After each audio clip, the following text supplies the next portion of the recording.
As a parent and as a pediatrician, I did what I thought was best for my child. I didn't think that SIDS could happen to me, but it did happen to me. And it can happen to anyone. And that is why it's so important to follow these recommendations for each and every sleep, at nap time and at nighttime. The Back to Sleep movement was a breakthrough in the medical field. It broke barriers by lowering the rate of infant mortality caused by sudden infant death syndrome, or SIDS. Back to Sleep, a movement started in the 1990s to stop babies from sleeping on their stomachs, helped decrease the infant mortality rate in the United States by advising parents to place their infants to sleep on their backs. Between 1983 and 1994, SIDS was the leading cause of infant death, with 61,882 cases reported. Back to Sleep's goal, launched by the National Institute of Health and Human Development, or NICHD, was to reduce the risk of SIDS by educating parents to put their children to sleep in the supine position rather than the prone position. This movement broke barriers in the medical field. Since then, the frequency of prone sleeping decreased from 70% down to 20%, and the rate of SIDS deaths decreased by 40%. In the 1960s, distraught parents in need of answers regarding the unexplained death of their infants started coming together and forming small groups, advocating for research about the deaths of their infants and raising public awareness about their cause. In 1969, scientists recognized SIDS as its own unique condition regarding a small group of infants who died unexpectedly during the postpartum period. SIDS, also commonly referred to as crib death, to this day is the leading cause of death for infants aged under a year. Infants are at their highest risk of SIDS when they are between the age of 2 and 4 months. In the 1970s, quite a few of these smaller groups of parents came together, merging into larger national groups focused on finding answers about SIDS. These national groups consisted of the National SIDS Foundation and the Center for the Prevention of Sudden Infant Death Syndrome. In 1974, Congress, pressured by the public wanting answers about SIDS, passed the Sudden Infant Death Syndrome Act. This act recognizes SIDS as a significant public health issue, and the responsibility of SIDS research in the U.S. is given to the NICHD. 14 years later, in 1988, medical societies in the Netherlands started connecting stomach sleeping and SIDS. These medical societies started recommending that healthy infants not be placed to sleep on their stomachs.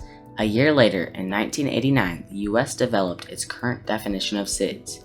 When an infant is found dead, and at first there is no clear explanation for the cause of death, it's classified as a sudden unexplained infant death, or SUID. After a complete investigation of the case is conducted, which includes autopsies, an examination of the death scene, and an analysis of the infant's clinical history, if there is still no clear indication of the cause of the infant's death, then it's further classified as SIDS. The research about stomach sleeping and SIDS conducted in the Netherlands influenced other countries around the world to start campaigns of their own. In 1991, studies published in New Zealand, Australia, and the United Kingdom showed a strong connection between stomach sleeping and SIDS. In these countries where studies were conducted, public education movements were launched in order to raise public awareness about SIDS. At the same time, the newly founded American Academy of Pediatrics, or AAP Task Force, begins to look into and investigate NICHD-supported studies and the link between stomach sleeping and SIDS. Their studies lead them to believe there is indeed a link between stomach sleeping and SIDS. Subsequently, in 1992, the AAP recommended that U.S. infants be placed to sleep on their backs or sides in order to reduce the risk of SIDS. In 1994, the NICHD partnered with the AAP, members of the SIDS Alliance, and other health research programs to launch the Back to Sleep campaign. The Back to Sleep campaign was launched in order to broadcast the recommendation the AAP had made 2 years prior, suggesting healthy infants be placed to sleep on their backs. They spread the message by mailing campaign materials to every U.S. hospital with a newborn nursery and sending public service announcements about the movement to 1,000 TV stations and 6,700 radio stations across the nation.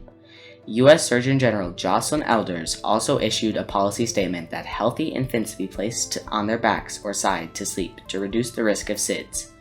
Pediatricians across the country were instructed to educate parents preparing for new children about SIDS and how to reduce their child's risk of it. Parents were educated to not place their infants to sleep in the prone position, otherwise known as on their stomachs. Instead, parents were taught to place their infants to sleep on their sides or in the supine position, otherwise known as on their backs.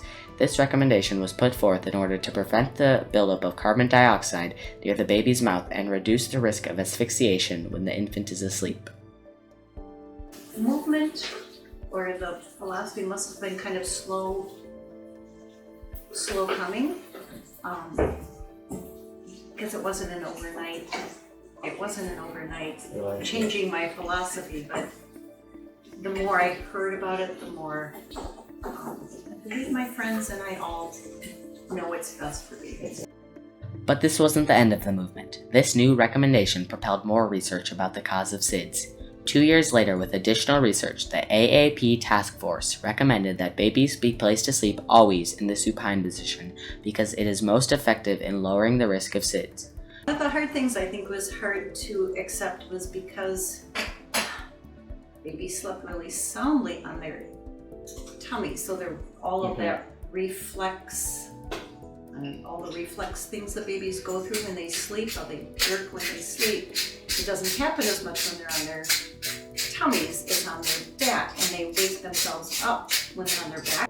Another new recommendation is that newborn infants be placed to sleep on a hard mattress in a crib with nothing else, such as blankets and pillows, which can obstruct the infant's breathing or cause the infant to overheat. In 1997, research finds that bed sharing between parents and their infants can increase the rate of SIDS, and they issue a recommendation to cease doing this. In the same year, wife to the Vice President Tipper Gore becomes the national spokesperson for the Back to Sleep movement. But later in the year, problems start to arise within the movement. A new study showed that African American mothers are less likely to put their infants to sleep on their backs. At the same time, U.S. Surgeon General David Satcher reached out to African American communities with messages about safe sleep recommendations.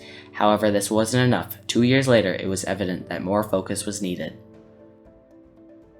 In 1999, the NICHD and the SIDS Alliance hosted a meeting with African American organizations such as the Women in the National Association for the Advancement of Colored People, the National Coalition of 100 Black Women, and many more.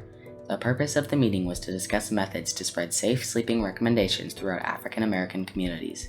Because of this meeting, the U.S. Department of Health and Human Services Secretary Donna Shalala and Tipper Gore announced the start of a new focus in the campaign, to reduce the rate of SIDS among African Americans.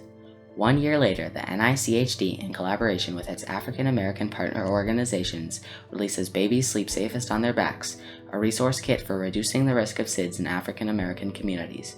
It was a pamphlet that educated parents about safe sleeping environments on how to reduce their infant's risk of SIDS by placing their infant to sleep on its back.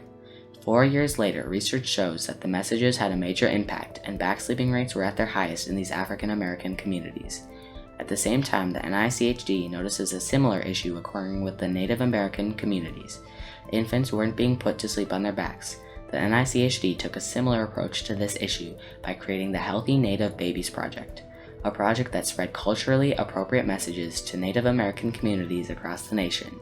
In 2012, with SIDS rates at a record low, the NICHD expands the Back to Sleep movement into the Safe to Sleep movement to show the continued focus on SIDS and safe sleeping environments. 1 year later, in 2013, the Safe to Sleep website was created in order to educate anyone taking care of a young infant on how to reduce their child's risk of SIDS for years to come. In conclusion, the Back to Sleep movement broke countless barriers in history. The movement helped parents create a safer sleeping environment for their infants. A study in 2010 showed that since 1993, back sleeping increased from 17% of infants to 73%. The movement has been so successful that since the start of the movement in 1994, SIDS rates have decreased nearly 50% in the US. I thought how lucky I was that I didn't lose a child over this when you're trying to do the right thing, and as parents, that's all you want to do is just do the right thing. So yeah, we were very lucky.